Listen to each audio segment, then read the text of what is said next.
Hello, Good hello. evening, everyone. Evening. Well, welcome to another episode of Supernatural Talk.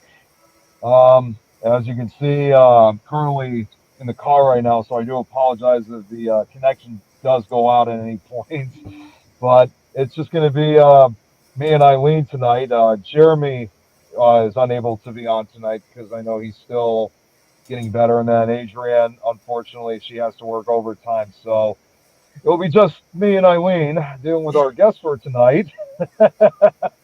Glad to have Joe back on. It's good to see you again, Joe. How you doing, Nick? And Mark, I think this is my first time meeting you face to face, so it's nice to meet you. Yep, first time. He's good meeting you. So, Sorry, I'm I, sharing out. I apologize. yeah, I will have. I was just saying, I will have to jump off at least for 2 minutes because I am getting close to the house. So if I do disappear, you guys know why. So, but until then, Joe, I know you and I have talked a lot lately, but how's everything? How have you been lately? Oh, I'm doing great. I can see again. You That's know, good. after the second surgery, it was much better. Even just a little itchiness every now and then, but I can sleep on both sides now. I had to avoid sleeping on the side that I had the surgery on last for like a week. So Wow. Well, that's great either way. That surgery is successful and that you're able to see again. That's really good. yeah, I got the post op yesterday, so insane asylum's back to full force. So Great. That's we're awesome. booked till the end of the year. Oh, wow. Hell, I could even help Mark build what he's building now Oh, because is I that can see right? that good. I don't even need glasses. They tell me, "Oh, we'll check on your glasses," but then when I did their eye charts, they're like, "Yeah, we don't think you're going to need any glasses." And I said, "No, I don't think so either." But Mark is working on building us REM pods. I Oh, got really? yeah, I got the junior thermine kits and some accessories to go with them, and I got two different designs to put them in. So Let's just see. gotta just gotta solder everything together and put everything up. So, yeah, Brad just sent me a REM pod. I got that in the mail. Of course, I was opening it and I was so scared to open it, but it was actually, it was okay. I don't know if Yeah, y'all, I maybe, saw that. I think you showed it. Didn't you show it on one of the no, I shows? haven't posted it yet Oh, because, but yeah, it was, somebody did. I think I that think was Jeremy who posted it. Yeah. Yeah, I got it too. I got it as well. I was kind of. I'm gonna be. I can't believe I'm about to say this. I was kind of in the same boat. I was kind of a little scared opening it too because That's I'm, after I saw the picture of the last one, I was like, oh gosh, I'm gonna open this. what I actually did when I was opening it up is I had a knife ready for it. Like I was ready to stab whatever's in it. See, mine came in while I was in Florida, so I wasn't able to open it right away. The box was too small for the last one apparently. Not even touching that one with the 10-foot Yeah, pole. neither am I. No. We'll have to chime y'all in at a later date. Yeah, that's for another conversation. And also because he asked me a question, who am I robbing? No, I'm not robbing anyone. I'm recovering from. I had COVID. I'm recovering from it. So until I'm tested negative, I got to wear a mask. So again, that's why I'm wearing it now because I'm in the car. That's a smart way of wearing a mask. I hate those medical ones that and then the ones that were made to be better after that. I couldn't breathe. Yeah, you talking about the ones that had the two things on the Yeah, side and it went around and I never Velcro? thought as many bandanas as I've got laying around, I could have done something like that. Yeah, this is like one of those bandana type masks where it wraps Yeah. around your head. So it's not really that bad for the most part. It's actually a lot more comfortable. Although the point, I was coming back from a Christmas party, but unfortunately, the place that they had it at, it was relatively hot. So there were some times I had to take it off. So it was a little bit hard to breathe. But other than that, this is actually quite comfortable. Yeah, those things drove me nuts. They went around your ears.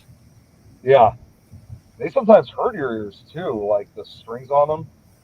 Yes. So Well, that's why a lot of the nurses were getting all that cuts. I know even just as little as we had, I mean, we had to wear it a lot, but we were separated with staff and all. But even that, we started getting all those little cuts right there as much as we had to wear it.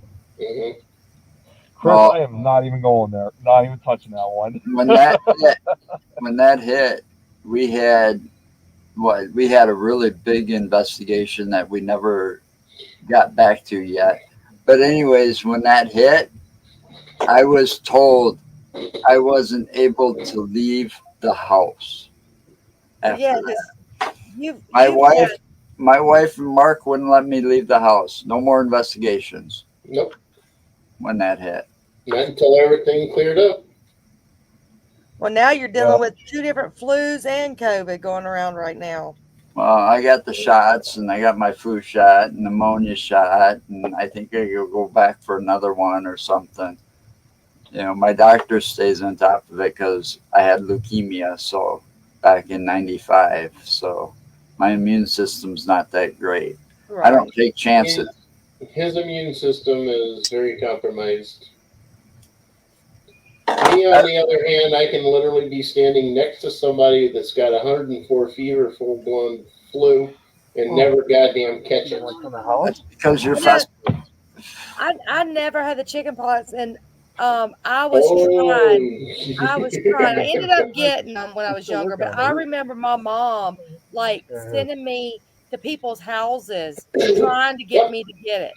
And Yep. finally I did get it, but I'm it gonna took a tell lot him that for I'll us. be right back on the show. That is one of the things of a Gen Xer. We used to, you know, our parents would always they would organize these sleepover parties with the chicken pox. Guys, I'll be back in 2 minutes. We just pulled into the house, so I'll be right back. Okay. No,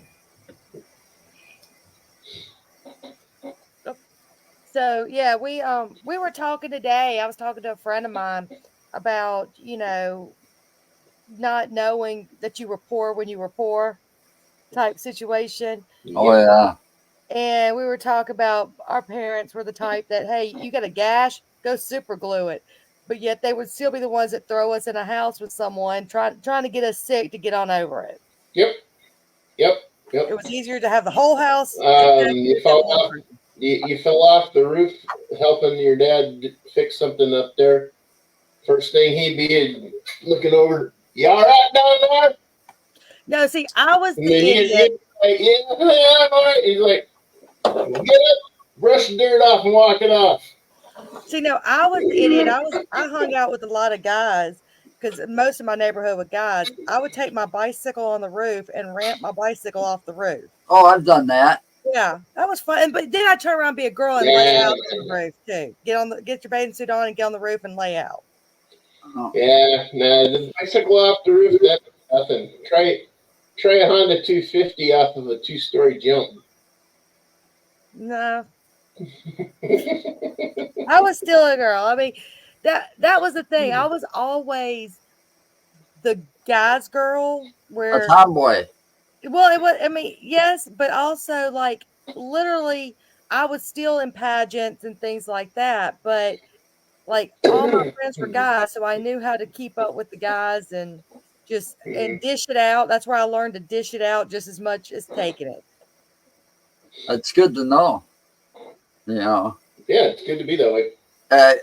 when my daughters were growing up, believe me, by the time they got to be adults, they knew how to dish it out.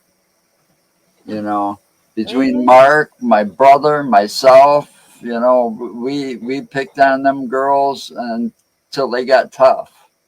You know, now they're like, you know, the most annoying pains in your asses that you can Mhm. imagine. They talk back constantly, but you know they're adults now.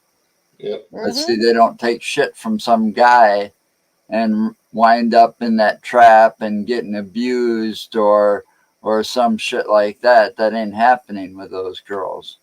See, my dad, I'm my dad's only child, and he would put me out underneath the car in a heartbeat, or underneath the hood, whichever. And when I was in high school, I was going to take auto mechanics in high school because he was like, "You are not going to be that girl stuck on the side of the road, not knowing what to do. You're not going to go to an auto shop and get screwed. You're going." But then I ended up getting pregnant in high school and couldn't take mechanics because I was kind of really fat pregnant, and getting underneath the car was not going to happen. Yeah. And you shouldn't be lifting a whole lot either. Yeah. At that point. Yeah. Yeah, but you gotta remember, Joe, also, the girls kind of had hard times finding boyfriends too because we chased of our vetting process. Had that shotgun ready. Well, it wasn't a shotgun. I didn't have to have a shotgun. They were all afraid of me. We put the fear of God in them. You know, they come knocking at the door or something. They wouldn't stick around long. They wouldn't want to come back.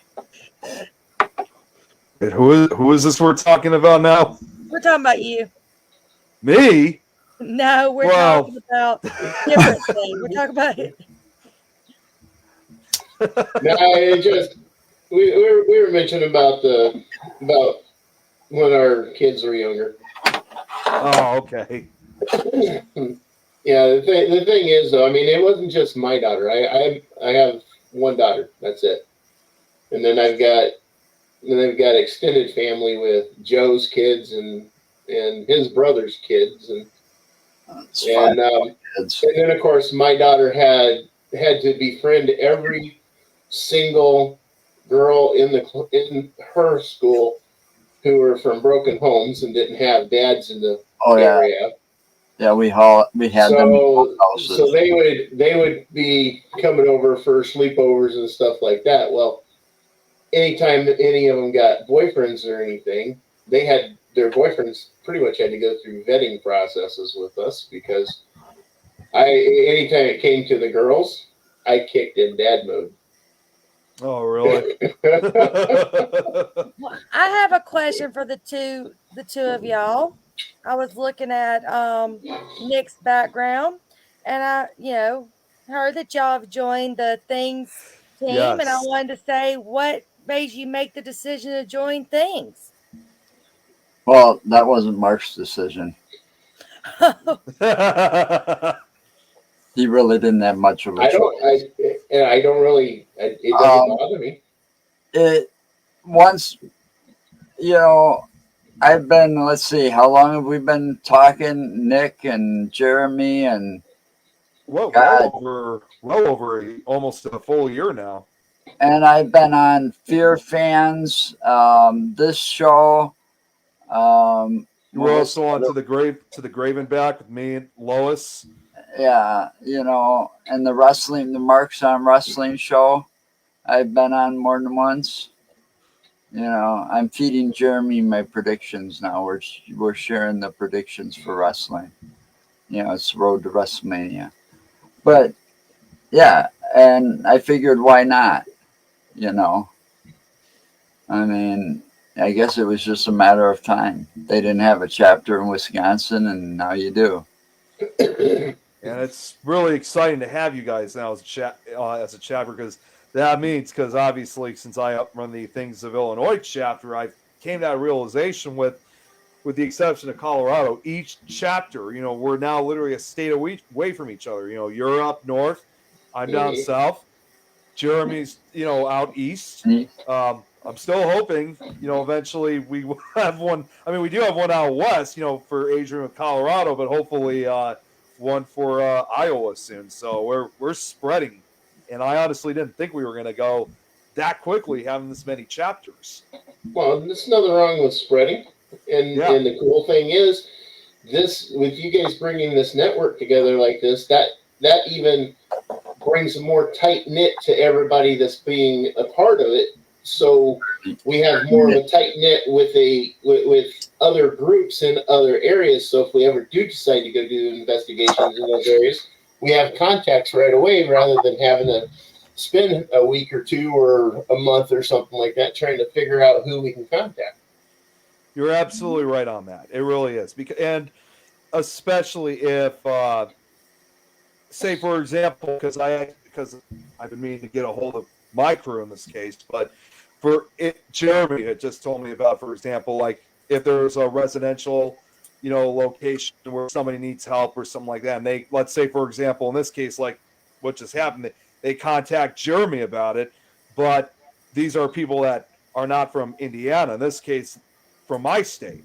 So in that way, Jeremy, in this case, he called. Well, he didn't call me, but he messaged me and asked, "Hey, can you look into this? See if you could try to help these people out." And I said, "Sure, absolutely." Although I haven't, again, because of recovering from COVID, I haven't been able to do that. But it's a primary example where you have a chapter out there that you could reach out to and say, "Hey, I just got this email. Any chance you could check this in for us," or something like that. So they're also essentially putting you on assignment. Well, with you saying that, Nick, I was thumbing through Facebook just a little bit ago, and one of our associates down in Illinois, Dale Kazmarek, he was posting that. Yeah, he posted. Okay, well, he posted on his feed about a client of his in Ohio looking for somebody that can do a home investigation there. So, and with something like that, then even those that haven't joined us yet or may not join us, but we still have affiliations with, we can use a network like this to actually help them as well. Absolutely, and I know Dale Kazmarek really well. I've known him for well over a decade. He's a very good friend. I was actually supposed to see him this past weekend, but again, with recovering from COVID, I wasn't able to. So, but yeah, I often talk to him on a regular basis. He's a great guy. He's awesome. And Brad, don't even start right now. That's why I was about to laugh earlier. No, Brad. You got that. No, Brad, it's not Illinois, it's Illinois. Yes. So what it is I know, the people I know from Illinois, I know it aggravates the mess out when you say Illinois. So I made it a point that every time I see Nick, I'm like, well, he's from Illinois. I also want to get a quick shout out real quick because Lauren's watching. Yes, today is her and her husband's 27th anniversary. So to Lauren, who's my adopted mom, happy anniversary to you both. Yes, happy anniversary. So takes a lot to stay together for 27 years. Yeah. My parents were together for well over 50 years, and so my parents, they just had their anniversary. Yeah, your parents were rare. My parents were extremely rare. Unfortunately, I never met them, but I'm just saying. Yeah, you have. I'm sure my parents also had. My parents, they just had their anniversary. They just had their anniversary just a few days ago. For my parents, it's 35 years for them. They made it to. Yeah. When you find your person, you found your person. Well, yeah. My mom and Mike, my stepfather, they were together for 28 years before he passed away. Yeah. And that's what I was going to say too. Unfortunately, both my parents are passed. We lost my mom in 2017, I think, and my dad in 2019. The whole time I've known you, Mark, I don't think your parents ever came to Wisconsin. Oh God, they did. Brad. They've been here many a time. The thing my mom liked the best was when she'd come here, she'd look forward to me taking her up to Ho-Chunk. Well, then maybe I did meet him once. I'm sure you have. Well, we were talking about like the way teams kind of can work together for different things. Another way that the teams can all work together is like, I just got back from Panama City. So if I would have been down there longer and just say somebody called up and said, "Hey, I've got this. Does anybody know anything?" Well, I mean, some of us like to take vacations different places, and you can make that a time to go on vacation, and then Yeah. try to meet up with other teams to Yeah. figure out if they're equipped teams to refer people to as well. Yes, Jan, I'm bragging about this. Jan, I was so upset I did not go to Coyote Ugly. I Well, was see, upset about that. next year we're planning a road trip next year for about a week. Okay. And we're going to go down into Illinois. We plan on meeting up with Dale and Nick. Okay. And doing something there, like some kind of investigation there. Then we're going to go over, cross over into Jeremy's backyard, basically. And we're going to try to hook up with Jeremy there. And then we're going to go hook up with PPI, the gals that we have on tomorrow night on our show. We're going to try to meet up with them in Michigan. So, and we're going to try to do an investigation, in several spots in all those states during that. Well, also, I will tell you there is a Facebook page that me and Beth Allen, we Oh, I came know up who with. she is. Are you on the Paranormal Against Missing and Exploited Children Facebook page? No, but I know who Beth Allen is.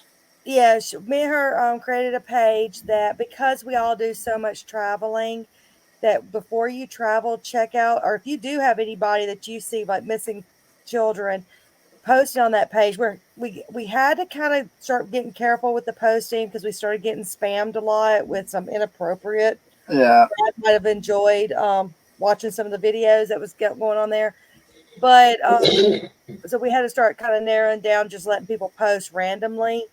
But before you travel, go to the page, see if where you're traveling out, if there's anywhere en route that there could be a missing child, because we stop at so many rest stops, truck stops, things like that when we're traveling, and we're in so many different small towns a lot of times.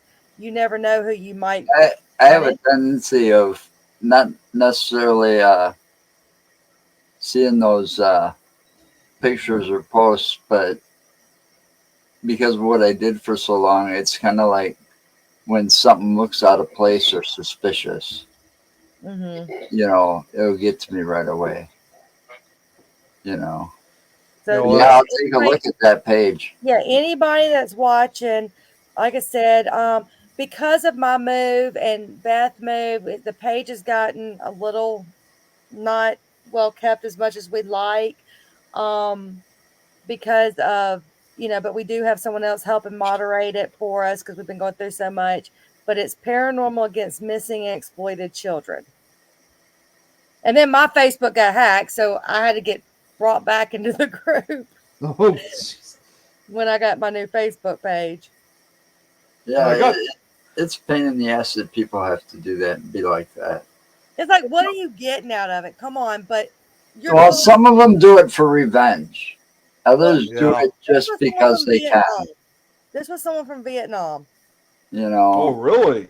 Yeah, Vietnam? Jeremy's right. I was in the middle of a show, and I'm like, okay, I'm trying to get hacked. Someone's trying to hack me, and they did. you know, I have seen a lot. I have been on computers and the internet since before there was the internet and the World Wide Web. You know, I know about the CD Underground and how it operated. And the thing is, they always operate with a purpose. But now these hackers, they try to get in there because they're phishing. Okay, they're Well, they're phishing trying for to get all the information information they can. so they can steal your identity, is what it gets down to. Hmm. Or hack into your bank accounts and steal your money, or several things like that. But then when you got an actual group or Facebook page getting like spammed with crap, that's just people being hateful. Yeah. Yeah. Because they're hateful to your cause. And I know this because there was a site, and I won't mention the site, but it was a site that I was kind of myself a little pissed off about but I went there recently. It's a Facebook group page. I even ended up reporting it. It's all went kind of X-rated now. Oh, really? Yeah, See, that's what's going on. And we're like, come on, this is for children. But right. that's what was getting posted. And we didn't want to put the block on it because we wanted people to be able to post if we weren't able, if it was in the middle of the night and I couldn't or no one could get on to approve it. We wanted it out there as quick as possible. But we Right. had to go. We Well, had yeah, to. the quicker, I know all about what was his name, Adam Walsh. Yeah. Mm-hmm. That brought in a lot of these things that happened after that. You know, the alerts, and then that girl, that the one alert, the Amber Alerts, Hmm. named after her. You know, I mean, time is always of the essence. Exactly. Because it doesn't Absolutely. take any time at all to get from one state to another unless you live in Texas or Missouri. Missouri Missouri takes forever. does? I thought. How? I I swear never. it took me forever to get from the bottom to the top of Missouri and just even not even halfway to Florida. I swear it took me forever to get through. I'm like, come on. See, I Get I through would have Alabama thought. like nothing. I would have thought a state like Mississippi or Alabama would take a while, like we were going from like north to south or something like that. 6 hours from the top to the bottom of Mississippi. You're done. Done. Oh, Well, that's kind of the same too, believe it or not, even for Ohio, because like for me, like when I drive through Indiana, it's like I'm out of there in like 3 hours. But like when it comes to Ohio, it takes a long time to get through. yeah. And some of the states don't take you that long at all because I went all the way to the Iowa, what is that, Missouri? The furthest south state that's connected to that, Missouri. I was right on the border. From Madison, Wisconsin, it took me 6 hours. No, Yeah. isn't it Kansas? Isn't it Iowa and Kansas? No, I think we were I was right on the Missouri border because we went over and saw the fireworks in Missouri. I think it was. Look at a map. Find Centerville, Iowa. That's where I was. Speaking of which, Jan says at some point she's going to be coming back to Wisconsin at some point. So that'd be awesome. I'm not sure What what she part of meant by. Washington State, Jan? Well, no, she said Montana first, and now Washington State. Now you want to talk Oh, about a okay. state that takes forever to get through. I would expect the longest one that would take forever to get through would be Alaska, because Alaska is pretty. Everyone always thinks Texas is the largest state. No, It's actually Alaska is the largest state, but I'm Yeah. saying for within the United States mainlands, because Alaska is kind of not considered. Yeah, mainland. you'd have to. I was just gonna say you'd have to fly to some of those locations. Well, no, Yeah. you can drive. You can actually drive to Alaska. You just need to get a passport and Oh, but I'm Yeah, and because you saying, got to drive. You and got to drive through Canada. Yeah, you got yeah, to but go through Canada first. some of those places in Alaska to actually get to them, you have to fly to them. Yeah. So But it's not like you got a road going from one end of the state completely to the other end. Actually, I Yeah. think there is. I think there is, but it's non-passable in the wintertime. That makes a lot of sense. Yeah.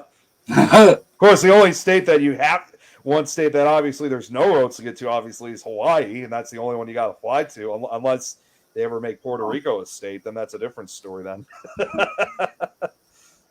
Yeah, I don't think I'm ever going to fly again. At least not one of those little Las Vegas flights, man. I was screaming by the end of the flight, and not because I was afraid, but because my legs were severely cramping before the flight was over. I was so cramped. I'm not a very short person. You've met me, Nick. Yeah, that's right. That's why for you, Joe, anytime you do get on flights, you need to arrange and request Well, I had no choice. the exit door Yeah, aisle because it's twice as wide. Yeah, but see, I had no choice on that flight. I didn't pay for the tickets. Yeah. That's when I won everything from the radio station. Round trip tickets to Vegas, saw Garth Brooks at concert, and stayed at the Wind Hotel. Mm-hmm.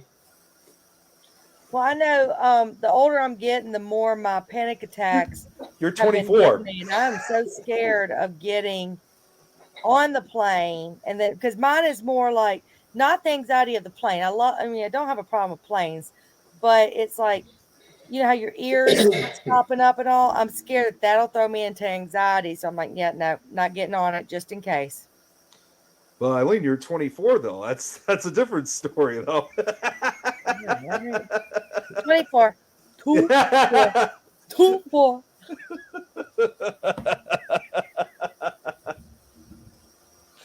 I look really old for my age, but I'm only 24. Okay. Yeah, see, that's how she always described herself. Just like Joe here is 21. Yep. Well, I'm gonna be 21 forever. Told you. See, I liked I'm a 24. vampire. I'm gonna live forever. I like 24 because I was still in my mid 20 or in my early 20s. I was no longer in my mid 20s, or wasn't, I should say. Joe, if you're going to be 21 forever, great place to work at is that place Forever 21. No, hold on. No. I need to see him in some of those outfits.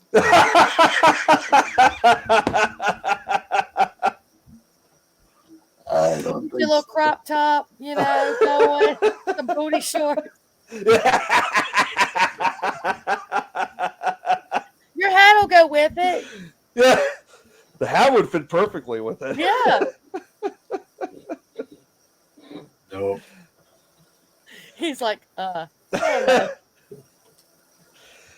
So, No. Joe, what I need to ask lately, have you? Because I know we were talking. I mean, you were just saying about, these investigations that you guys are planning on doing for next year for this trip. Yeah, we Have, don't do them until the weather gets warmer. well, yeah, understandable. That's all my fault, though. How's it your fault with the weather changing, though? Oh, you don't mind the cold. Oh, I don't mind it. He'd Doesn't matter probably to me. he'd probably go out and investigate at 60 below. You know. Well, It's maybe. like, it gets cold, I'm staying in. See, my limit is Anyway, back to your question. So have you guys done? Have you gone down? Well, actually, and this would be for Mark too. So have you guys gone at all down lately to like? Because I know you and I, Joe, you and I have talked about it before. You know, like obviously the activity that goes on Bray Road or that area where Bray Road's located. Have you guys done any more Dogman investigations lately? No, we're going back though August next year. We're planning August 17th of next year, getting back out there. Dale and a friend of his out of the UK are going to meet up with us England. there.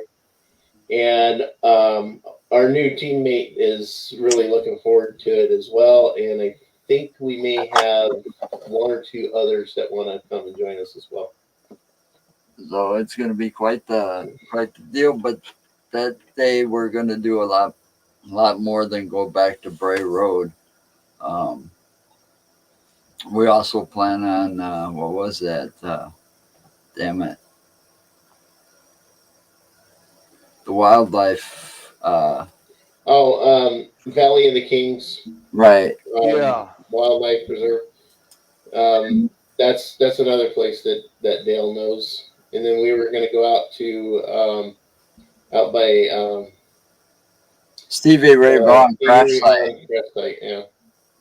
in East Troy. Y'all need to come down here and go to the Leonard Skinner crash site. I would love to. It was actually, if you've watched any of the documentaries about the crash, I have. a friend of mine's husband was actually the first one on the scene.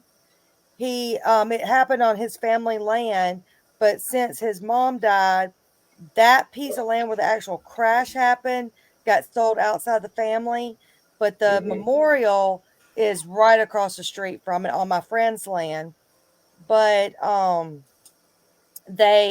he saw something wasn't right with this plane, and then of course when it crashed, he actually was bringing the bodies and the survivors, but the Oh, bodies out.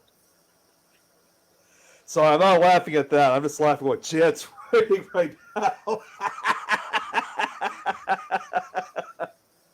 Jen ain't right. Yeah, I'm not even touching that one. See, I never even knew though that the Leonard Skinner crash site was in Mississippi, so that's new for me. Who was supposed to be on that plane? Was it Aerosmith initially was supposed to be on that plane, but they didn't trust the records or something on it, so they passed it up, and Leonard Skinner took it on.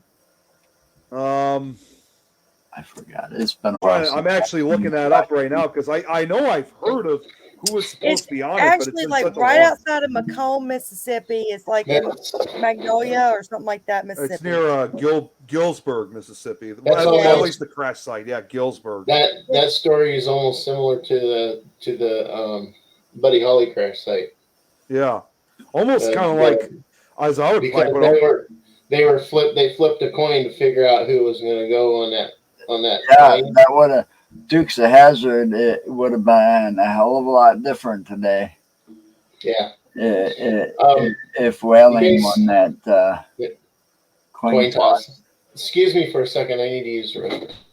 yeah, Okay. the way how I see it, I mean, just seeing what I'm looking at, it's almost like the kind of like Buddy Holly crash site of the South in a way, like the Southern version, almost like the Southern version of it. But thing was, those musicians that were on there, they were all soloists. Yeah. On this one, it was a band. It was a full band. What's amazing is that the band has gone on, and today they're still playing great music. Definitely. Yeah, but it's a beautiful memorial. Because of course Leonard Skinner helped put it on. Helped make sure it was built. But it's over on the Easley Road because my friend, his name. But they're there all the time. So if y'all ever do get to Mississippi and go down there, chances are, if y'all want to see the people who's whatever, hear some of the stories, I can have them meet you at the memorial. Oh, that would be cool. Because like I said, he has been on several. My friend's husband has been on several of the documentaries. Wow. Yeah, this is going to be our first big road trip, and then I don't know what's going to happen after that. So. Hey, can you take Jan on the road trip for you and just drop her off somewhere?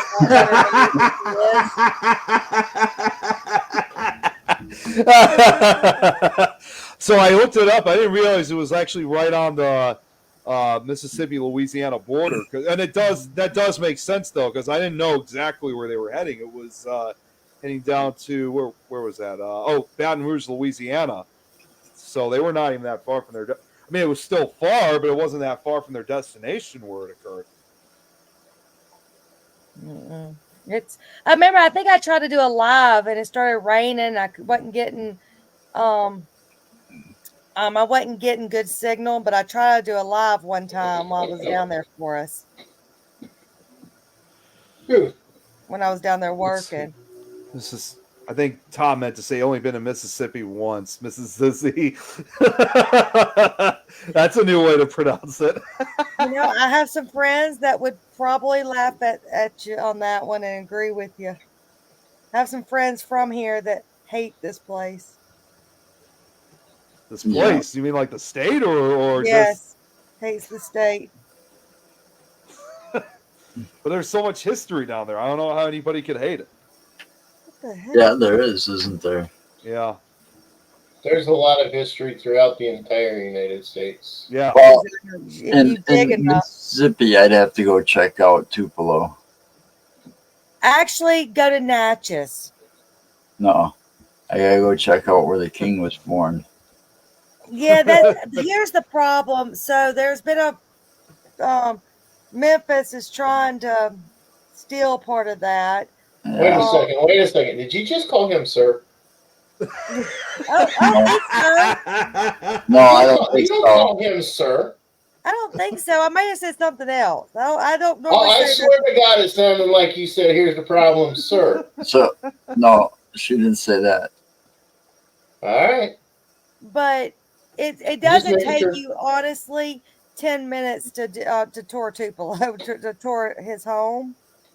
It doesn't take much time at all. But they're trying to get everything moved up to Graceland, and of course that's been a big old fight.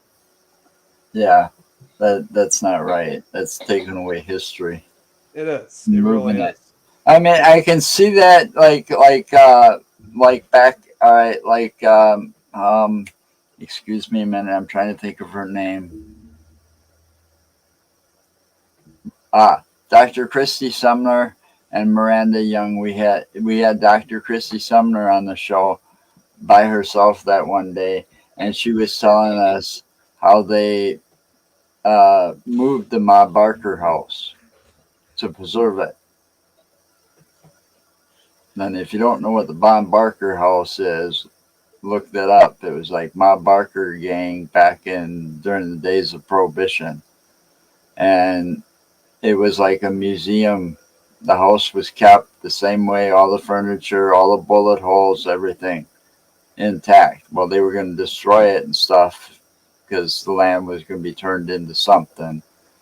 And they raised money to get it moved to an area where it'll be preserved forever.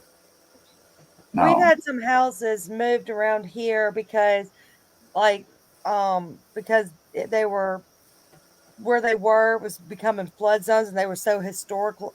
The houses were so historical, well, they had yeah, to move them out of flood zones. yeah, you got to preserve that history.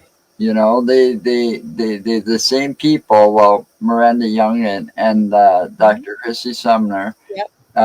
took over the Scott County Jail in Tennessee. You Yep. know, that place was going to get torn down and stuff, and they like no, They're going to demolish it. and they took it over and turned it into a museum and a paranormal kind of tourist attraction. You know, Yep. I remember when they got that, they were so happy. yep. No, we talked to them right after that. They were on Yeah, our show. I think right before that, maybe we had done. They came out to a memorial investigation we had for Doyle Goss out in Old South Pittsburgh Hospital, but Yeah, I've they yet came to have out. gone to Old South Pittsburgh Hospital. I mean to get out there. That'd be a cool place to go to too. It would be. So Jeremy just brought up some other names. All those who died in plane crashes, like a lot of musicians. John Denver, Leah Otis Redding. I was actually just thinking of Otis Redding. Members of Reba McIntyre Who was band the one that Universal. went into Lake Monona Yeah, in Madison? you know one other Wasn't singer. that Otis Redding? I think it was. I thought it was probably close to Madison where The Otis Redding was killed. his plane crashed into Lake Monona in Madison, I See, believe. one other singer that he forgot to bring up that was another famous singer actually from the '60s, right around the same time with Elvis Presley. Was if this wasn't he wasn't his death wasn't until the '80s though. Was Ricky Nelson? He died in a plane Oh crash yeah, too. Yeah, yeah. Jeremy confirmed it was Otis. Yeah, yeah. That's another one because Dale likes investigating those, uh, talking about going near there or something, and I wouldn't know where to begin because that is a fairly large lake in Madison, not the biggest though. that So would be kind of neat doing like a paranormal tour of you know celebrities, especially the singers, because back then you that'd in be order to quite be in the the tour because you'd have to go quite the distance in some places. well, yeah, but I mean that would be what makes it fun. You know, but yeah, I guess. I gotta just put this up with what Jan said. Eileen, she's like, how do you tour? How do you tour people?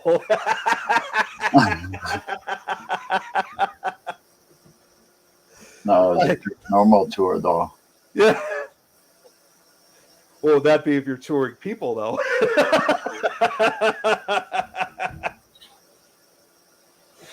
So, another question I got to ask, and I know this is Joe. I already know, obviously, that I've helped you out once, but and I know we probably have asked this question before, but why don't you guys describe a little bit of what you guys do with your show for the Insane Asylum?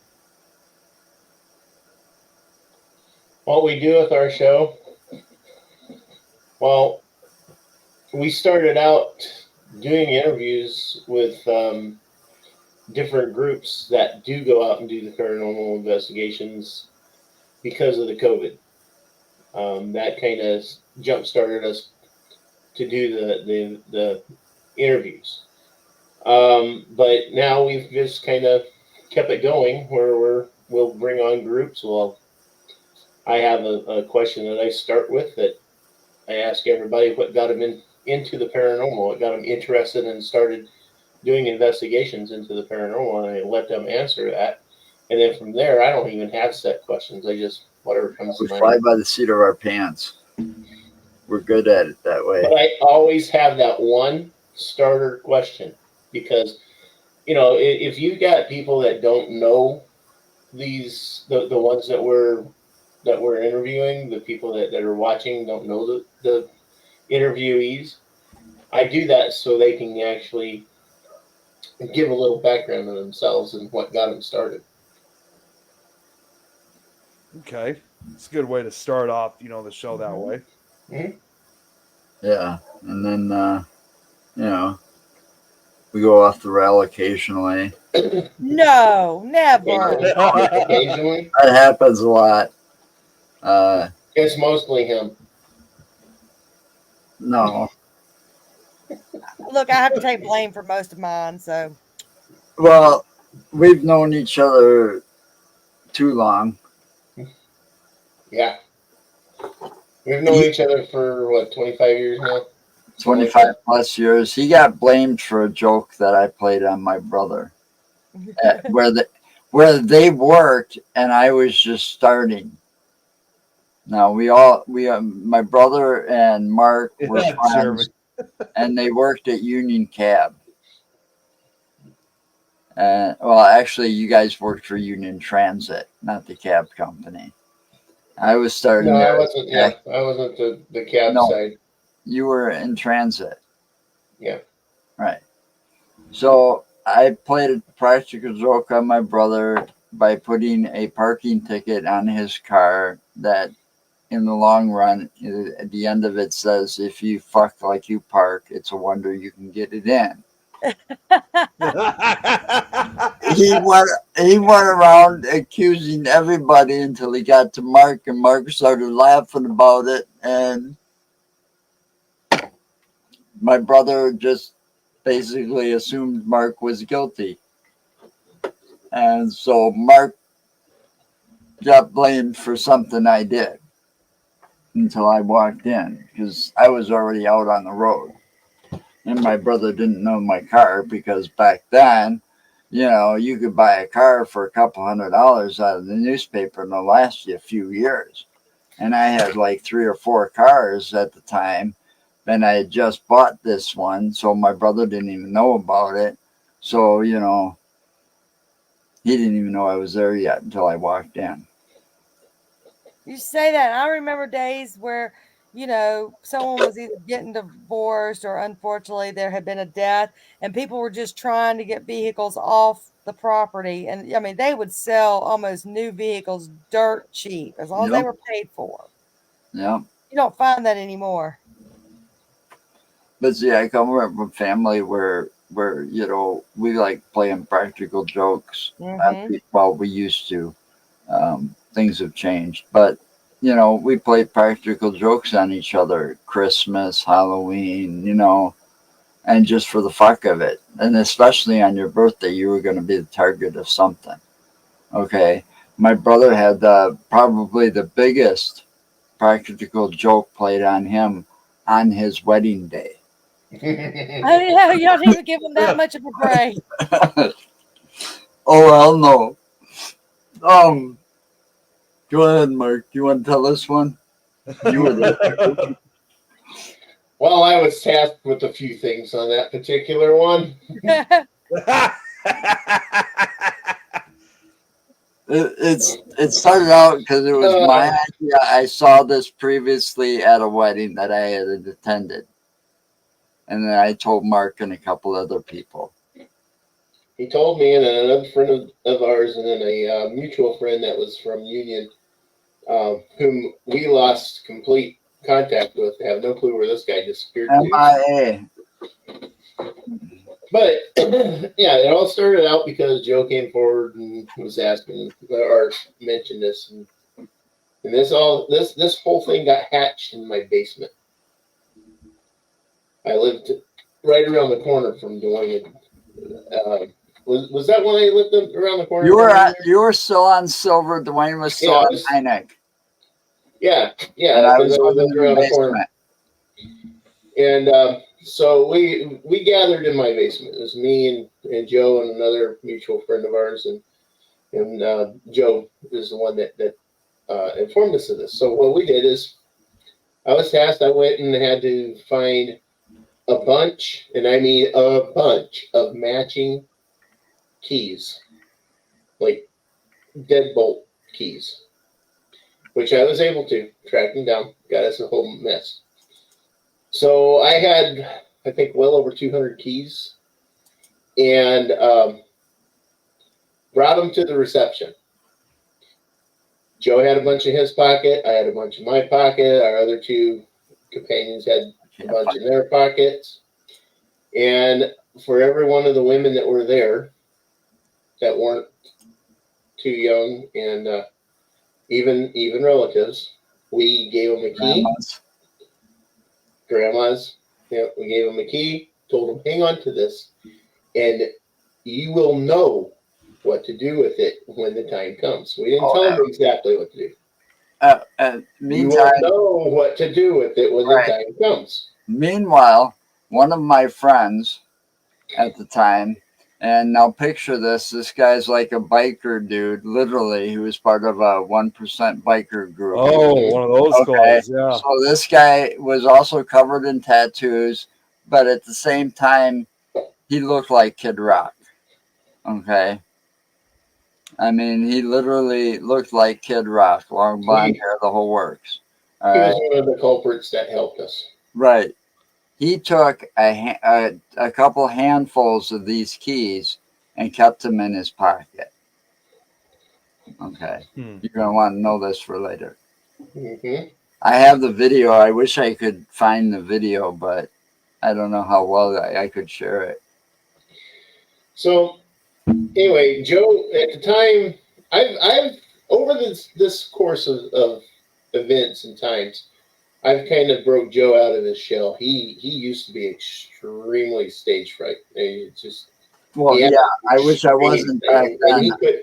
And there was no way of handing him the mic and have him do any. Right. So I couldn't do this part. So I'm the one that emceed it. It was time for speeches and time for and all that. So I emceed it. I grabbed the mic and I said something. Meanwhile, I'm videotaping it. Yeah, Joe's videotaping.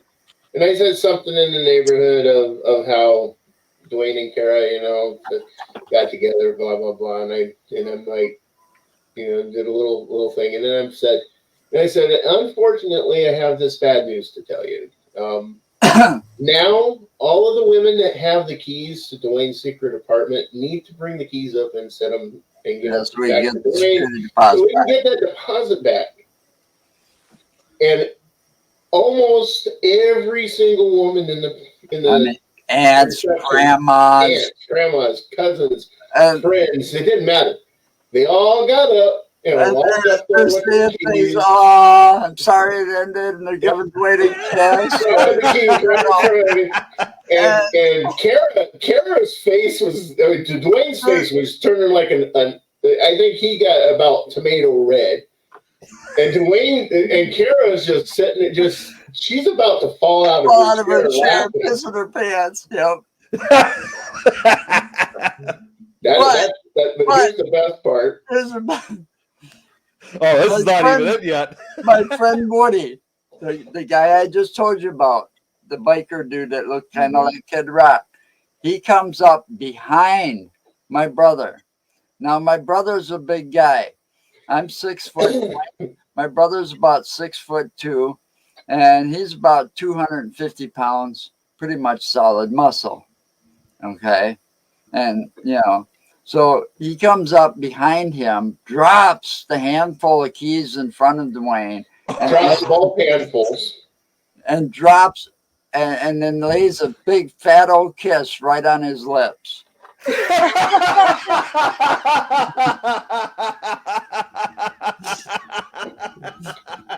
Wow. I got asked, did that still come out on videotape? Yep. Still have it to this day. And back then it was VHS, and since then it's been transferred to DVD. Well, you've even transferred that stuff.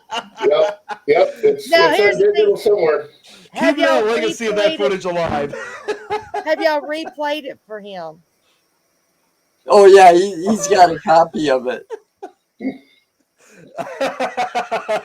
He's got a good sense of humor.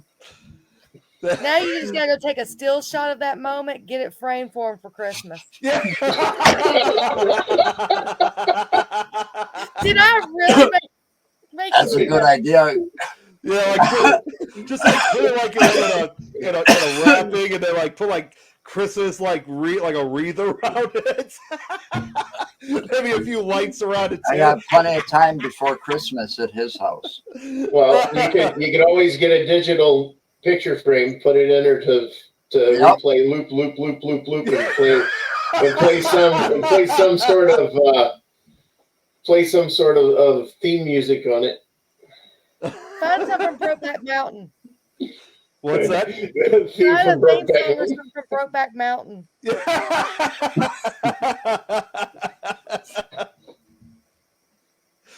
I can kind of picture that already, how it would look like. Oh, but we had everybody in that place just falling out laughing. It's you Nobody was expecting it because we didn't tell the women when we were we didn't tell the women anything except that you'll know what it's for later. Yeah, you'll know what it's for when the time comes. Just hang on to it. You'll know what it's for when the time comes. Everybody was like taken in total shock except 4 people that knew what was going on. Oh, 5. 5, because Brenda knew too. Mm-hmm. But yeah, you've seen the guys. You've heard of them. Probably seen the guys Practical Jokers. Yeah. Yeah, I've seen them. Yeah, in our prime, we were about that bad. Guilty. Yep. So this was the pre-Impractical Jokers. That's what you guys were. Oh yeah, we did it first. We did it at the workplace. You just didn't get paid to do it. No. I mean, we were picking on people. I mean, when the 3 of us were working together at that workplace, and we're all like cab drivers and transit drivers and so on and so forth, and you have a few attendants working in there. Nobody was safe. Nobody was safe. See, I coined a phrase. During all this mess, I coined a phrase. Equal opportunist picker. Yeah. Because I didn't care who you were, didn't care what color your skin was, didn't care any of that. I picked on everybody equally. You're right, back. And me and my dad do that to each other. We can't play practical jokes on him. He's in a nursing home. He's a quadriplegic, but we joke so hard with each other. Sometimes the nurses, like if he has to go to the ER for something, because he's at the nursing home, so anytime he's sick, they have to put him in an ER before admit him in the hospital. They'll look at us because I'll make some little snide remark to him, and he'll smart back off to me, and they'll just look at us like, I cannot believe, he is in the ER and you're talking to him like this. I'm like, yeah, he's my dad. Well, my kids talk to me like that, but I wouldn't expect them not to because Yeah, if I'm sweet to my daddy, I think he'll think he's dying or something. Well, my daughters are daddy's girls. All right, I'm a daddy girl. especially my oldest. So sorry. She's a daddy's girl. We didn't talk for a long time, but yeah, we're talking now. But the thing is, she'll be a smart ass to me all the time. Mm-hmm. But if I'm not feeling too good or something, she'll get concerned and she'll start talking to me. But she'll still be a smart ass. That's how I am. I'm like, Dad, if you needed new nurses, I mean, if yours weren't hot enough, you didn't have to get sick. I could just call for some new nurses, something. Well, she's trying to make me laugh, and humor is like the best medicine for most things, Yeah, it is. And that's all it is, And it's like some of these people around here, like my stepkids, if I didn't pick on them, they would think I was pissed off at them or something. Exactly. I always say I pick on those I love the most. Yep. The more I pick on you, the more I love you. We still talk about the pre-impractical jokers. All the kids are the same way with me. If I don't pick on them, they think I'm pissed off at them. Well, I used to threaten to feed his daughter to my brother's fish. I'd lift her up when she was little, and she's still little. But I'd lift her up, and he had a 75-gallon tank or something like that. Well, he sold me the 75-gallon and went and got himself a 300-gallon. Yeah, well, I used to lift her up over his fish tank and threaten to feed her to the fish. Yeah, just feed her to the fishes. There you go. It's an Italian thing. You know what? I know that because I'm part Italian. Thanks for saying that. I was going to mention back to the wedding thing. When they got the wedding pictures back, my brother got his wedding pictures back from that wedding. When you had the entire wedding party up there in the church taking the picture together, right? We all put sunglasses on, and the next thing you know, it looked like a mafia picture. Oh my gosh! I'm not kidding. Wow. With everybody wearing the sunglasses for that picture, it looked like a mafia picture. And yeah. I think I got a picture like that myself once. That there was a picture that it was one with me and Topic Nicholas. We got a picture of each other. And here's the funny thing: the picture we took, kind of hard to believe when you look at it. It was actually at Six Flags that we went to, and the way how not just me and Tom, but a few other people, we had all our sunglasses on. One of them was wearing a hoodie, and I was literally like, geez, I didn't know that we were the paranormal mafia now all of a sudden. So I know the feeling. I've had my share of pictures like that too.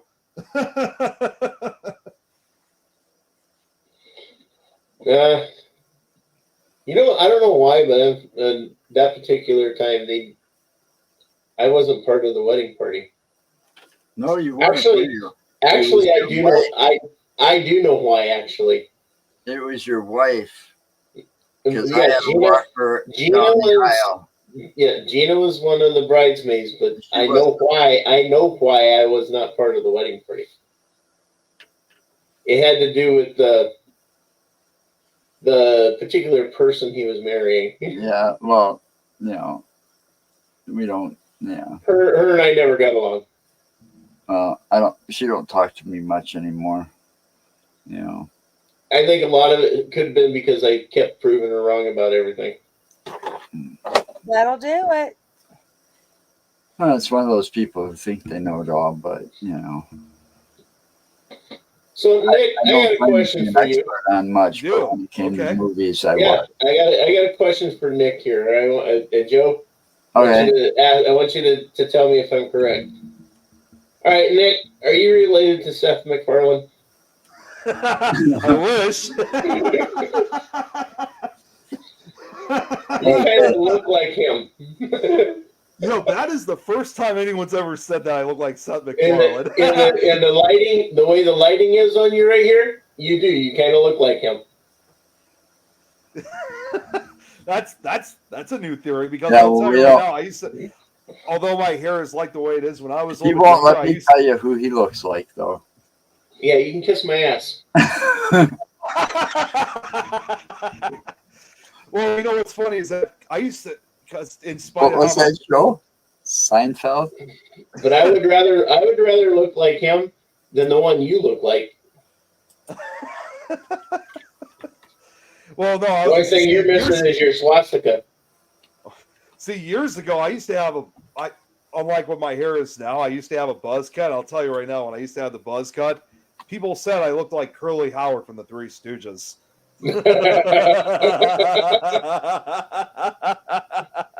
Hey guys, I might have to cut this one short. I hear commotion going Jason on. Alexander.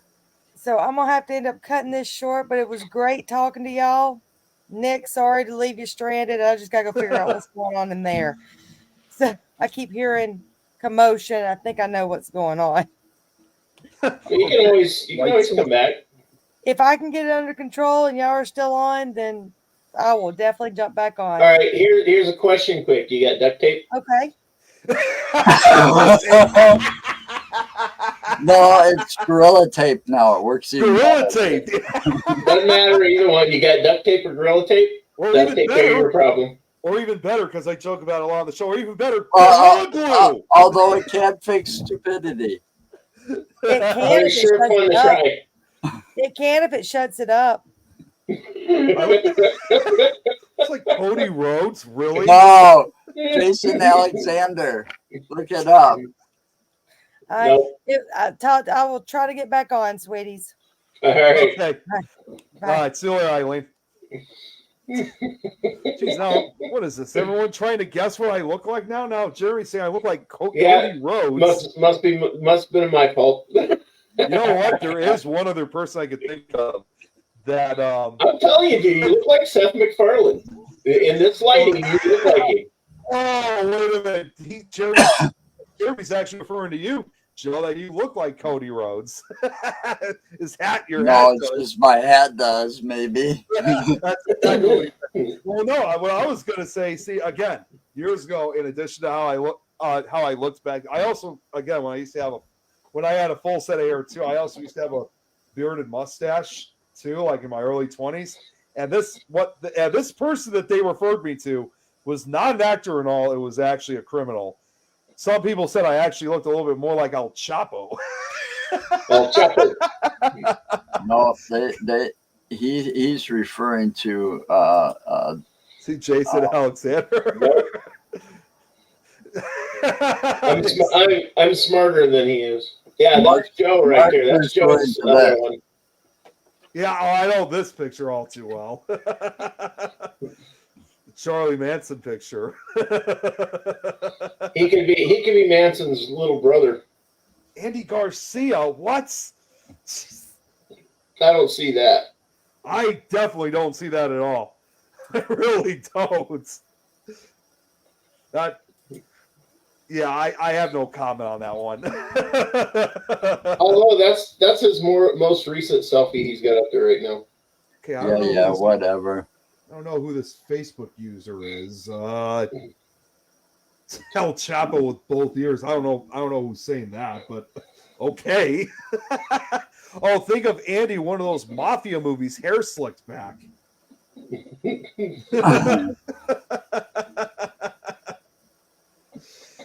Oh my God. I mean, I think the worst thing is that when I got told that I looked like Manson, it wasn't some stranger or anything.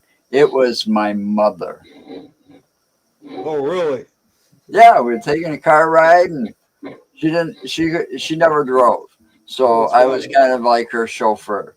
So Hey, I Robert. take her grocery shopping or the doctor's appointment. One day I was taking her somewheres, and she just randomly out of the blue looked over at me and said, "You know, you look like Charles Manson." I'm like, "Thanks a lot, Mom." You know, I mean, I didn't ask for this. You know, Yeah, I mean, what? that was back when this was actually had some color to it too. You know, all the facial hair had some color to it. And then it wasn't but a week later, I go to the hospital because my cousin was up there, and her mom, my aunt, looks at me, and this was my Aunt Donna. Mark knows who she is. Mark knows my entire family. My mom started introducing Mark as her, oh, this is my other son, Mark. She didn't do that with anybody else, Really? except maybe Woody. But anyway, I get up there, and my aunt's there, and she introduced me to the nurse. When the nurse walked in, oh, this is my nephew, Jesus Christ. That's a good way to put it. Now I'm standing in line at Walgreens one day to get a pack of smokes, and this guy right behind me says, "Aren't you that hippie dude from that '70s show? Tommy Chong, Leo?" It's like, yeah, and I like, I wish, at that point, because why not? Robert Robert said at one point for you, Joe, saying you should have, because since she said that you look like Charles Manson. Robert just said you should have asked her if you should start a body count too.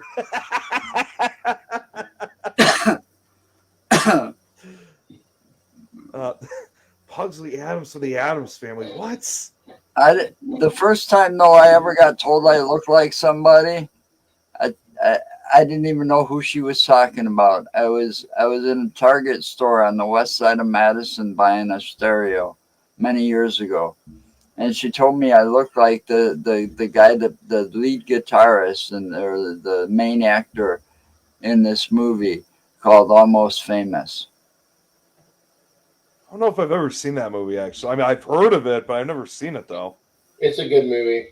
It's about Cameron Crowe. It's a true story based on Cameron Crowe's life, and he's known for being, what was it, 15 years old when he first wrote for the Rolling Stones. Okay. So this Rolling was Stone based, magazine. so this was based on him becoming a writer for the Rolling Stones at the age of 15, Oh and how wow. it happened. So it's like a So, historical drama film, if I'm yeah. correct on that. So so he's following this band Stillwater and talking to the lead, what they call them, band-aids instead of groupies, but the Penny Lane was her name, and she was played by Kate Hudson. Oh, Kate Hudson, yeah. Okay, so it was a good movie. It's got some good music in it too. Well, especially when it's concerned about somebody who was writing music, in this case, like for the Rolling Stones. I mean, it's got to have some good music in it. Yeah. So I mean, No, the kid was writing for Rolling Stone magazine. He wasn't writing music for any of the. Well, yeah, no, Rolling. I meant that's he was what a I meant to rock say, writer. Yeah. Yeah. He was trying to become a journalist, right? He started out writing for Cream magazine, and then that's how he got noticed, and he ended up getting the gig with Rolling Stone, and at that time he followed the band called Stillwater, and that band actually existed back then because I looked it up. Mm-hmm. So that's really interesting. It really is. I mean, when it comes to movies, I know a lot. I had the video stores for a while, working in them, and than owning one for a short time, but you tend to watch a lot of movies for free when you don't have to pay for them. Yeah, that's true. It I really mean, is. when, you know, the owners or the management of the video store, when you start working there, says, well, you can take as many movies as you want, just no new releases at first. You know, you can take a new release if it's here at the end of the night, but you got to have it back first thing in the morning. Well, I take 4 or 5 movies home a day, and I spent time watching them all. So, Yeah, that was the obvious way of getting your hands on movies in those days, unless you actually bought them. So it's just something you don't see anymore because now you well, can watch a lot of it free online. and a VHS copy of say a top rated movie back then in the 80s, because that's when I was working these video stores, was in the 80s. But like, you know, a #1 movie that was like the blockbuster hit would cost you $65 plus a copy for that movie. Now look at today, we're paying what for a brand new release? About $25 if you want it on Blu-ray with all the extra features. At the very least. You know, but if you want just a basic movie, $20. Yeah. You know. Well, you can find the Blu-rays for 20. That's what I'm saying, but it's just a basic standard edition movie, you know. Nothing special about it, no added bonuses or special features or anything, but you can get it for $20. But still. Or you can watch it streaming for, you know, whatever your subscription will cost you. Well, Yeah. according to what Tom just said, like something like Star Wars was like $60 to rent. No. I don't believe Well, that. maybe if you had to rent the player and the disc. No, laser disc. you know, they didn't even rent the laser discs in this area. I don't know about out in California back in the 80s, but We had them. the machine rental most was you'd have to put down like a $50 deposit on the machine, and it was like $5 a night plus the $3 for the movie rental or whatever it was back then. No, out in California when the laser disc came out, it was a $100 deposit for the laser disc machine. Well, I can see that, but it was like $10 a night or something like that for it, and then you'd have to then you'd rent the laser disc itself, and you'd watch half the movie and then have to pull the disc out and flip it over to watch the other half of the movie. Yeah, because the laser disc was about the size of a vinyl LP. Yes, it was. And those machines, just a basic machine to play that on, cost about $1,000 at the time that they first came out. Yep. That's why they didn't last very long. Well, you know how much a VCR was? VCRs were about half that price. I was going to say, weren't they at least like $500 or $600? Yeah, VCRs were about $400 or $500 when they first came out. Actually, believe it or not, I talked my dad into getting a VCR. And he got it from Montgomery Ward's, got it on, his payment plan. And that thing cost him a little over $500. Yeah, well, a lot of that was interest too. And it was, if I remember right, it was a Magnavox. See, Tom just said if you didn't rewind it, it would cost you double. So, and yep, that's where that slogan "Be kind, rewind" came in. Yep. See, Jeremy just wrote this. I'm just like Jeremy. I still have a working VCR to this very day. I don't know where it was because I haven't been able to. I want to watch this movie. I don't know why. I want to. There's this movie and it has to do. It creeps me out because when I first watched it, it was a VCR. All right. And I think I seen it on Amazon Prime Video. I've got it bookmarked, but I haven't been able to find time to watch it when Tanya's not around. But it's called Videodrome. Videodrome. That's a good movie.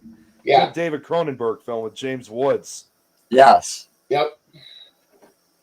That movie, I mean, when I watched it, picture this. The first time I watched that, I'm in a closed video store by myself. All the lights are off, right? And the video store is in a shopping mall, so the whole shopping mall is dark and stuff. So I'm sitting in there by myself watching this movie. You know, man, it freaked me out every time the fucking cops came around and they came, you know, strolling in the parking lot with their fucking lights on, their spotlights on. Man, I jumped about a mile every fucking time because that movie was so intense. You know, I mean, the tape started bubbling, and the whole that, you know, it definitely ended up a cult classic as far as I'm Yes, it concerned. did. It really is, because you know it's such how can I describe it? It's just such an intense movie with how they did with that. Yeah, The amount of work they intense put is in. the best word for it. Well, considering it was also made by David Cronenberg, it acted as that typical body horror genre. So that's why I think makes a movie like that so good. It's they actually, you know what, they actually thought about remaking that a couple of years ago, but something tells me that's probably not going to happen. So I'm No, kind of I glad don't. we're stuck with the original. Just I with the don't original. think they'd. I don't think they'd be able to. I don't think they'd be able to capture the essence that that movie has. Right. See, if they made it, if they made it today, just like any other horror film, they probably would just be adding CGI instead of the actual effects that they put into the original Videodrome. Yeah. Yeah, and try to bring that up to date. Yeah, using DVD now or something, or you know, that it just wouldn't work. It wouldn't be the same. And then you know, with an actor like James Wood in a part like that, try replacing him. Yeah, because overall, I mean, a movie like Videodrome, it's just such a very pulsy movie, and I still think it's one of the best because if you kind of use like if you tried remaking it today, again, it certainly would not have that same element because obviously for the original, and it shows how the media controls you and how us watching TV Right. controls our perception of the world. And David Cronenberg, who directed it, did it so well. And Cronenberg has had really done great of work of what happens in the again body horror genre with what happens to our bodies, whether it's in Shivers or they came within it from within, or even Scanners or Dead Zone or Videodrome in this case. I was gonna say Scanners too, because Scanners was a good one. Yeah, he directed that one too. That's actually a movie that I'm gonna have to talk to Don and see if we could make that an episode of Fear Fans, because that would be a good film to talk about on the show. Videodrome. Videodrome. Yeah. Yeah, I'll go on that. I'll watch it again just for that too. I'll make sure I watch it sooner. Tom just mentioned earlier saying that his first VCR cost him $1,200. Wow. I don't know where you live. I told you they're not. When VCRs first came out, man, they were not cheap. Around here, they were like, I'm just telling you, they were selling some top brands for like $500 back in the day. See, something I tells just me like know that those, the cost that it cost them at the time that the technology was, that to make the laser discs and the laser disc players cost them more money than it did producing everything on Betamax and VHS. Yeah, well, Betamax didn't go very far. That's for well, sure. no, it didn't either, because it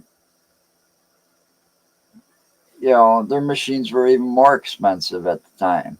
But see, technology got better, so they made the VHS, and then technology got better, and now everything went DVD. Technology gets better. Now it's all Blu-ray. Yeah. You know. But you look at the Blu-ray digital technology, you look at the Blu-ray technology and stuff, all of that was better than the laser disc, and it's cheaper for them to mass produce it now because technology has advanced so much since then. Oh my gosh, Tom said he still has 2 Laserdisc players. Jeez, he's I got never like owned the one. OGs. Yeah. I never owned one. See, I don't think we ever did either. And when he mentioned about like his VC, because you guys were saying you guys weren't sure where he lived.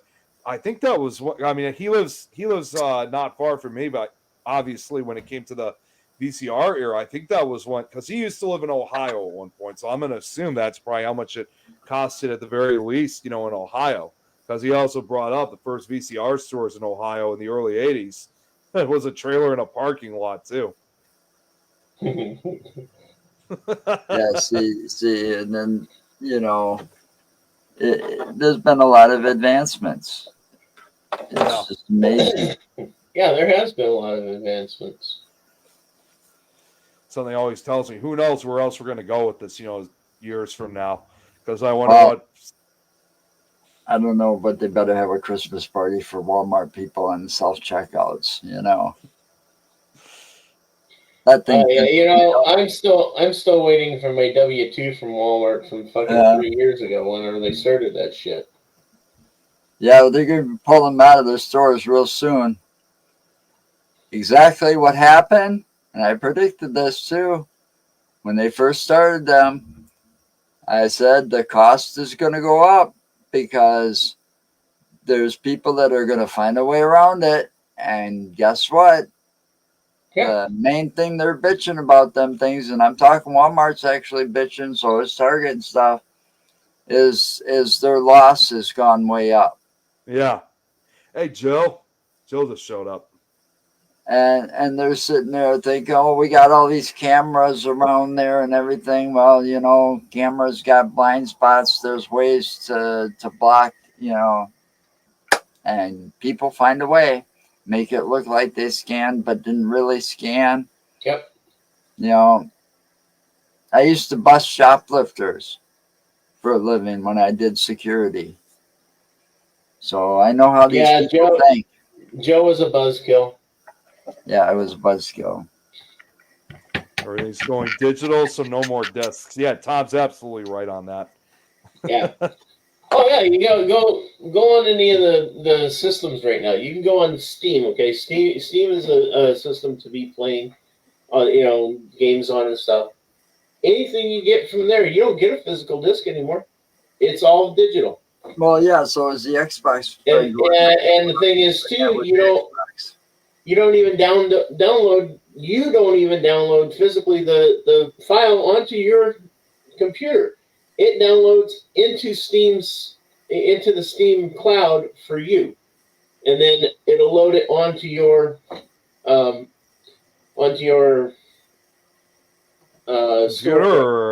It'll load it on your storefront. You're basically playing off of Steam's. Well, they kind of got a lawsuit going now too. Oh, really? They've had a lawsuit going. Anybody that's paid for games on Steam.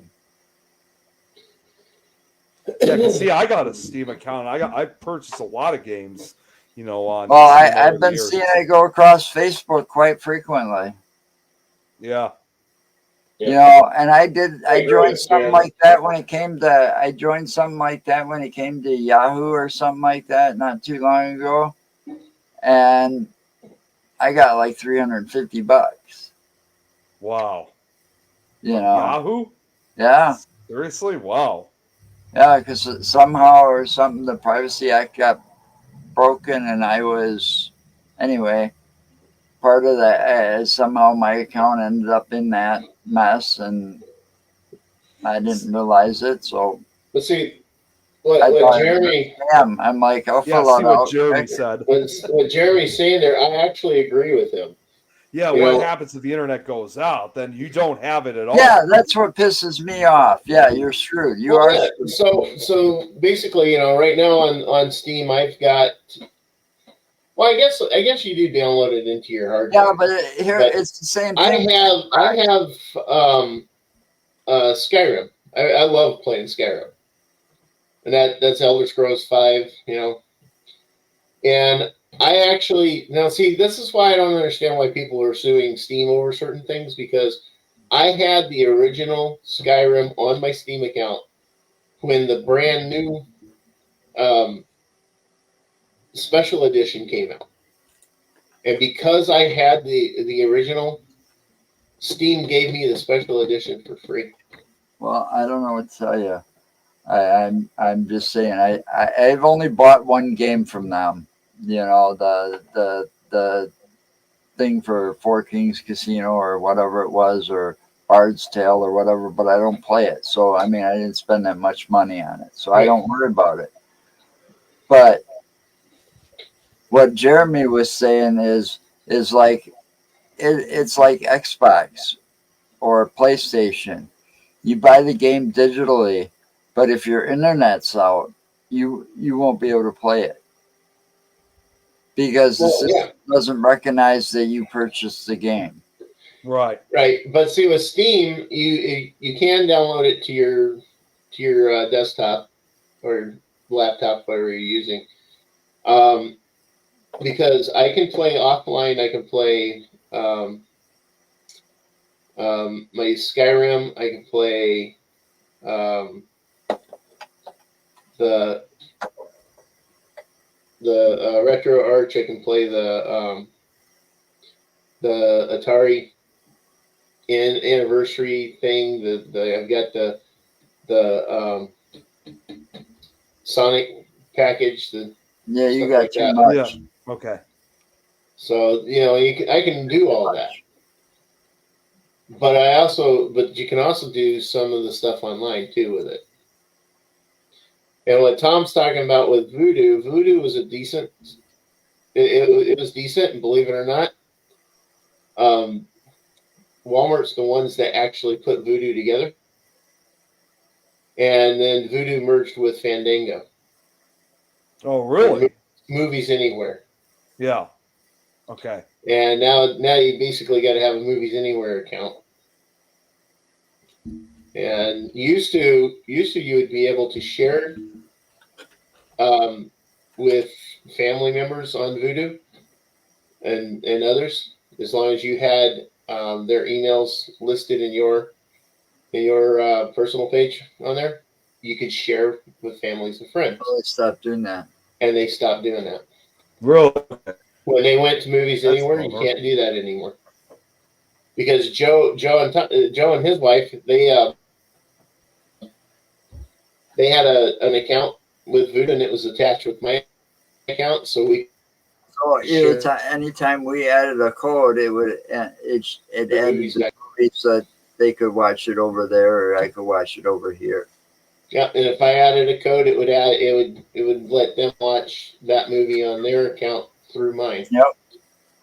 And then they quit doing that when they merged with Movies Anywhere, which is part of the Fandango bullcrap, that they put a stop to it. It's kind of like Netflix. What Netflix is doing now with their passwords. You used to be able to share it with family members, and now you can't. Yeah, I know. That's.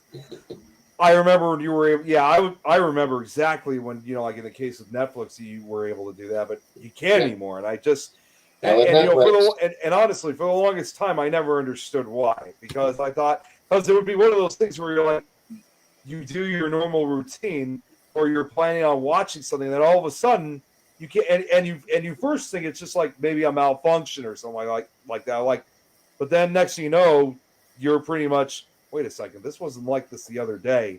It was just fine the other day. Now and then eventually, once you go online and see what's going on, you start realizing that you're not the only one feeling that way. You're like, oh, geez, it's affecting everyone. Well, when Netflix pulled that, where they were requiring anybody that wanted to watch their content to have their own password, how they were starting to put a stop to a lot of it. They were using the geofencing, where the primary account holder had to basically give location where they were, And this also screwed a lot of people up too, because a lot of people were using their Netflix accounts on vacation, and now they ran into that problem where they can't use their Netflix account when they're out on vacation in a different location. See, Jeremy makes a good point, saying I won't pay for streaming because you can watch any movie you want, but that's assuming that they actually have it. But they have to where you have to subscribe to Paramount, Netflix, Disney, and everything else, and then they can remove a movie or series whenever they want. Or I'm kind of on Jeremy on the same boat. I would want it in my possession too. There's also a few free ones out there too that you just have to put up with their ads.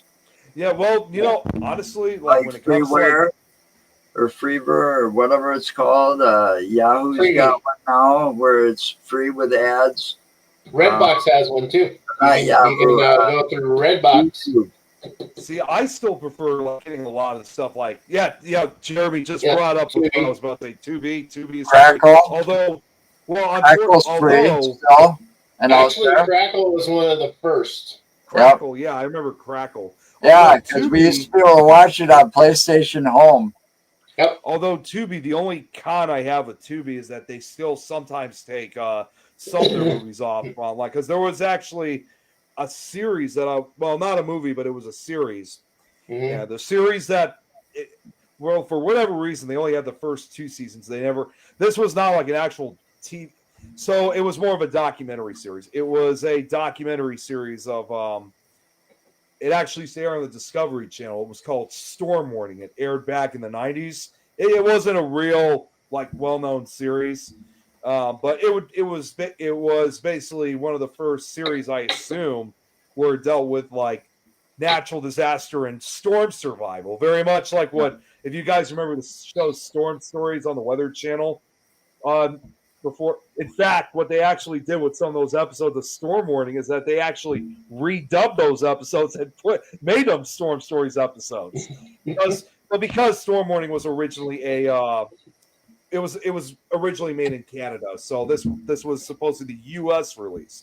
But anyways, they had 2 seasons of it on Tubi, and I was about to come back one day to finish up the rest of the series, and I couldn't find the series; it was gone. So for some reason whatsoever, Tubi's great. Don't get me wrong, but they still have a tendency to remove some of their films and series. Well, yeah, I found Hulu does that too.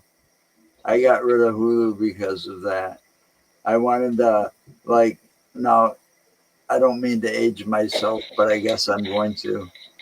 I was watching an old show, TV series that was I know it wasn't filmed here, but they lived in Milwaukee. So I was watching Happy Days, right? I get to the point where it was one of my favorite episodes because it was one that had Pinky Tuscadero in it, that redhead. That was kind of opposite the Fonz, the female version of her. Mm-hmm. Well, Hulu cut out all the episodes with her in it. They're not there. They don't exist.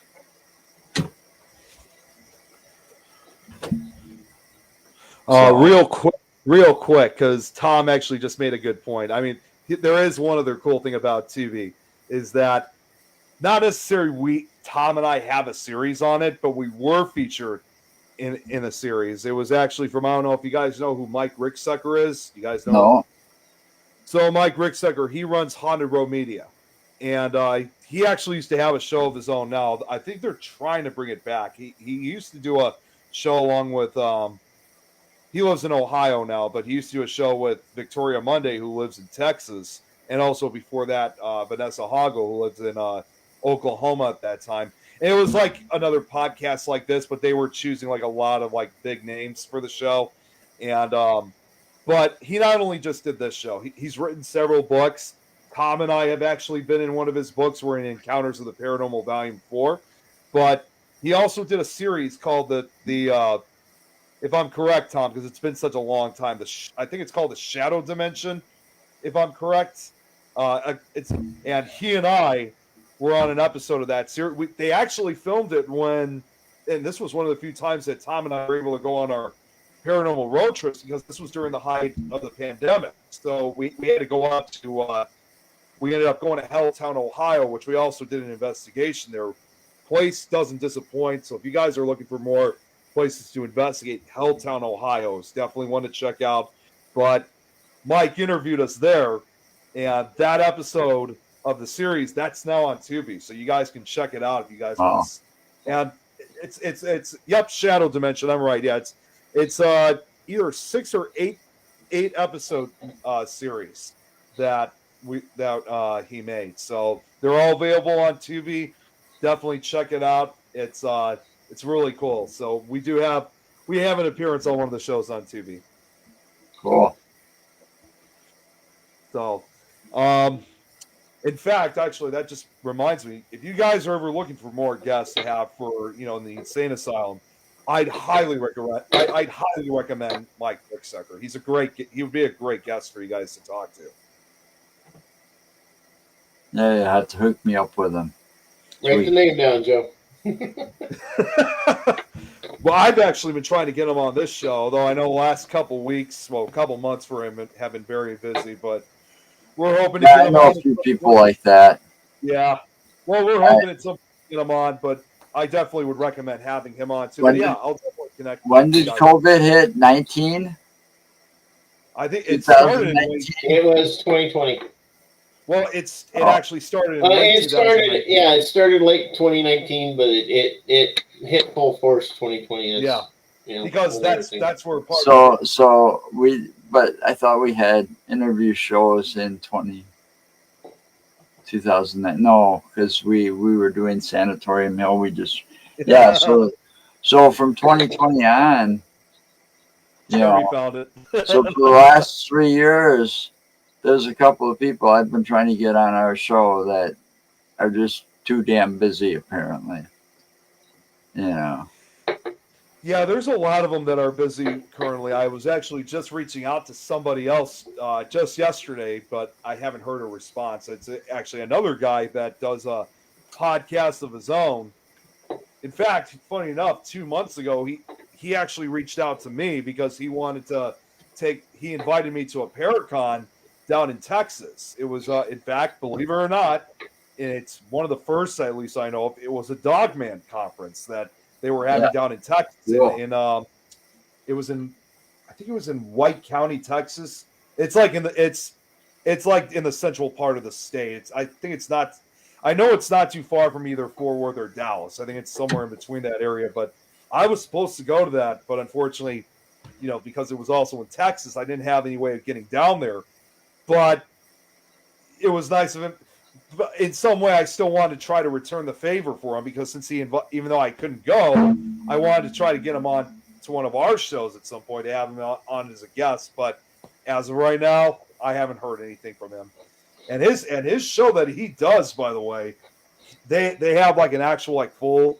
I've seen a show. It's like a full studio they got, but unlike with what some we do with our shows, his show runs for like 3 or 4 hours long. So whatever the case is, they get a lot of viewers on this one. So that obviously tells me they do a really good job. With, I don't know what it is about some people. Sometimes I got flagged down by this guy at the Chicago Paranormal Conference where I met you at. Yeah. Nick. Yeah, earlier this year. And I was talking to him for a bit because when I first got there, he flagged me down, saw me walking in the door and he's like, come on, come over here, and talk to me.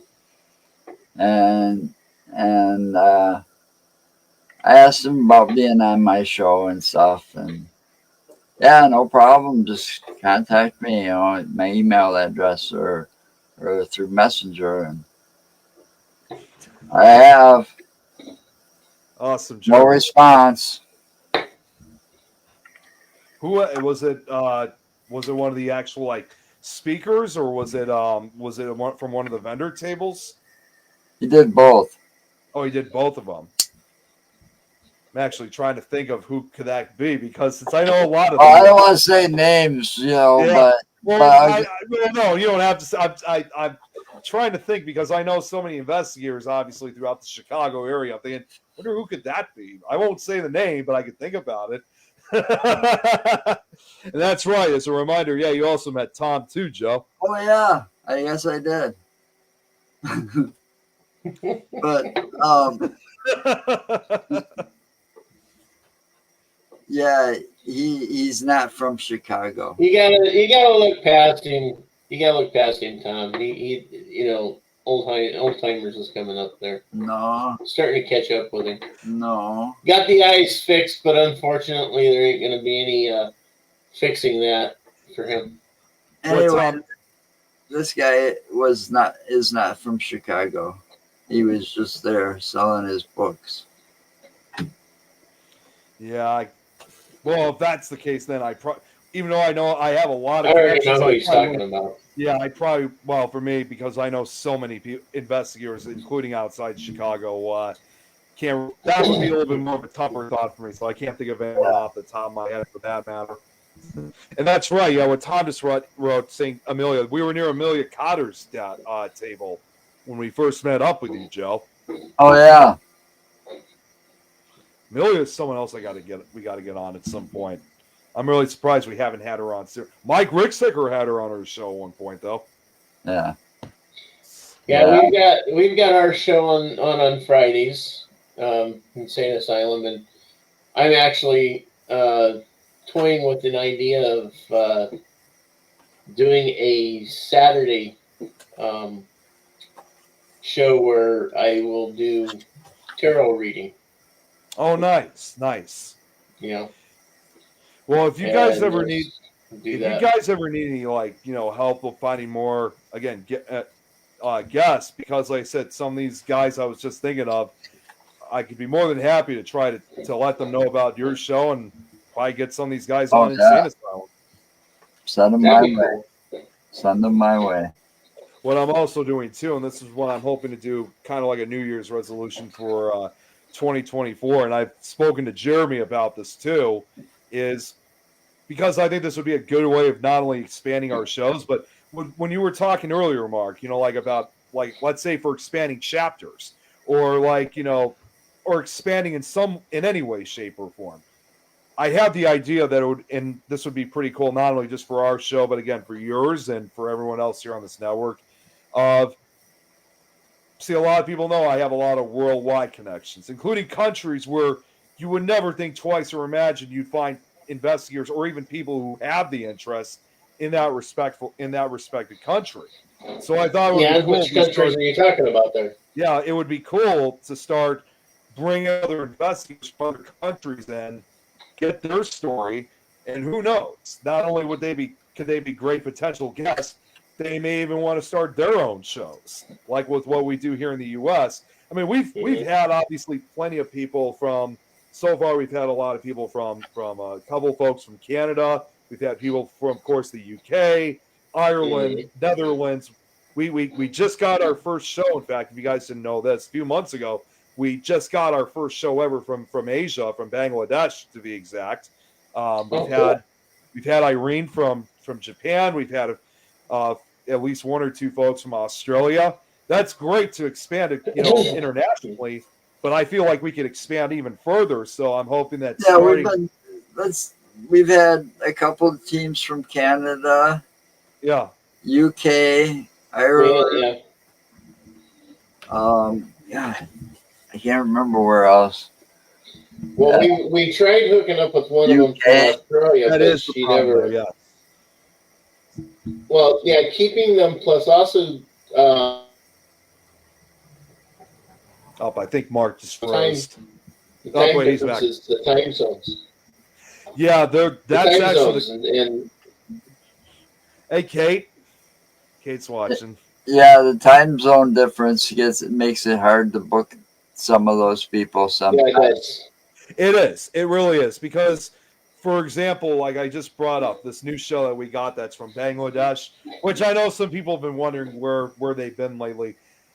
They've been wanting to be part of the network. Only problem was by the time that we had them join us, that was also right before they were going on their hiatus. So that's why they haven't been doing their show. They're still going to do it. They're just taking a break, obviously. But I would.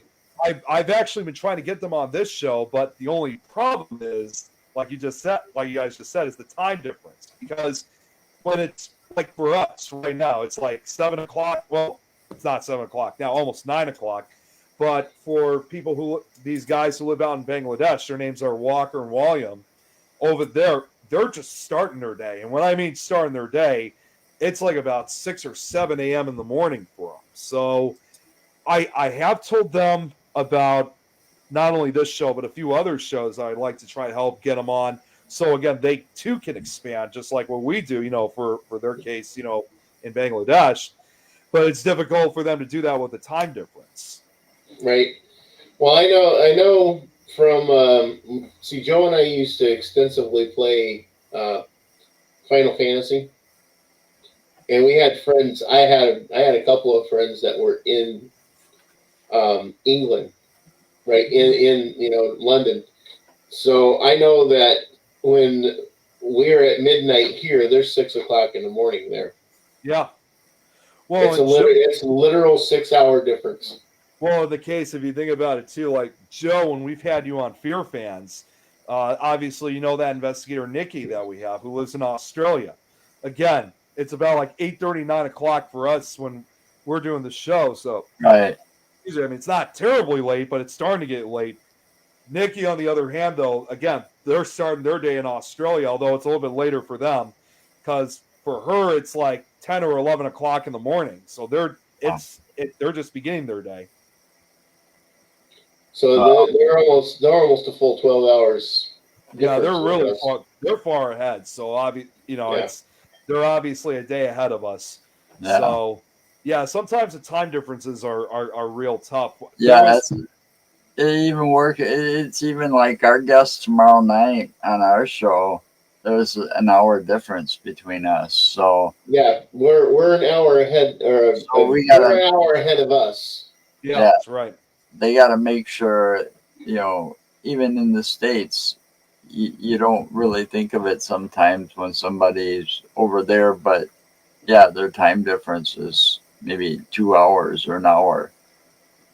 Yeah, the girls up there in Michigan are an hour ahead of us. So Yeah. we're going to start here at 5. It's going to be 6 o'clock for them there. Right. Yeah, time differences are definitely a pain in the ass. I know there was actually on 2 occasions when I didn't even think of the time difference. Well, I didn't think of the time difference for the first guess, but I thought about it for the second when I was just bringing up, for example, about trying to bring other investigators from other countries. There was the first guest. I was actually trying to get an investigator, one of the few paranormal investigators that, in fact, a little bit further north too, not far, but further up north in the UK. I was actually trying to get an investigator from Norway, one of the very few from Norway, to come on. Unfortunately, I don't know what happened. He stopped. He saw my message but didn't say anything. So I tried contacting him, but a few more times after that, I was just done. I knew I was not going to hear back from him. But at that time, I wasn't thinking about the time zone difference. I don't know if it was because of the time zone difference that he was not responding, or maybe he was just really, really busy. But the second guest that I was going to try to get on, this is when I was thinking about it. In this case, it was from another European country. This was, again, another rare connection. This was one of the very few investigators from the country of Hungary. And I explained the time difference to him. I said, well, the only problem is I know in Hungary and for the rest of Europe, you guys are it's going to be really late. Do you think you'll be able to do it? He wasn't sure as of right now. He said he would like to come on. It's just a matter of if he's able to, because again, it's about a 6 or 7 hour time zone difference between not just between the United States and Europe, depending where you are, of course. Yeah. Yeah, they changed their clocks a week before we do too. That's right. Really? Wow. Yeah, they did. When we had the most recent time change, Europe and I think Asia as well, they had to change their clocks before all of North and South America had to. Yeah, it's awesome to be able to put people together like this. It's just again, it's that damn time difference. That It is is. just something that's such a pain in the ass to deal with. Well, one other thing you got to worry about too is that even though you're able to have a conversation, when you're chatting with them online, most important question too is not only the time difference, but most important question too is, do they also speak English? Yep. Unless you know how to speak the language yourself, Nope. you're not going to have very much luck in having a conversation with someone who speaks very little to no English. No, I'm not versed on Yiddish. No. No. I get particularly ticked off Or when you get Gaelic. them phone calls or you're calling like I'm not versed on Gaelic either. you're calling someplace and you finally get to the operator and she can barely speak English. See, yeah, that's what I mean. I mean, unless you know the language yourself, or you have some kind of, somebody who's got a translator or something like that, you're not going to have much of a conversation. Not that I'm against it, nothing wrong with it. It's just that there's just not much you can do. Yeah, unfortunately. So I did have one more question to ask because we do have to get off in 2 minutes. 3 minutes, 2 minutes. Yeah, we got two. Well, yeah, we actually got 2 minutes. So, do you guys have anyone in particular that you guys are going to be having on for the Insane Asylum tomorrow night, or anyone over the next couple of weeks after Christmas and New Year's? Well, I haven't booked until I've got us booked until the end of the year, every Friday. So tomorrow night it's going to be Janet Ramsey and the crew. We've had them on Phenomena before. Paranormal. Yeah, that's it. Phenomena Paranormal. They're out of Michigan. Then the following Friday is going to be Chris Garcia. Oh, Chris, we've had him on. We've had him on before. He's a psychic from Texas. And then this guy looked real interesting. He contacted me, Les Durant, on the 29th. Okay, interesting. I don't think I've heard of that person. I don't. I looked into him, and he's got quite the resume when it comes to paranormal. Yeah, see, Jeremy agrees here. We all know about Chris. That's really cool, though. So that's nice that you guys got a couple good guests booked for the next couple weeks. Yeah. Well, it seems like everybody we have always wants to come back on. Yeah. That's what happens with us, too. So a lot of people always love coming back on. So that's just got to know how to treat people. Yeah, exactly. Exactly. Alrighty. Well, unfortunately, as much as I'd love to continue this chat, we do have to end things. It doesn't look like Eileen's going to be coming back, so we will have to end things real quick just before we go. For next week's guest that we're going to be having on, and I was actually just bringing him up briefly, is we're having Tom McNicholas back on the show, so it'll be good to have Tom back on and catch up with him on how things are, even though I talk to him almost every day, but still, it'll still be a good show. So for everyone who's been watching, and I'm going to say this the same way as Jeremy would say, for everyone who's been watching, thanks for playing along. And I believe that until then, we'll see you guys next week. Joe, Mark, thank you guys, of course, for coming on. I know we got off topic talking about movies and stuff, but hey, still had a great conversation. It's always fun. Yeah. And of course, obviously, like what you guys just said, we'll definitely have you guys back on. Cool. So until then, with that being said, you guys have a great night, and we'll see you next week. Take care. Have fun. Thanks. Happy holidays, everybody. Stay safe.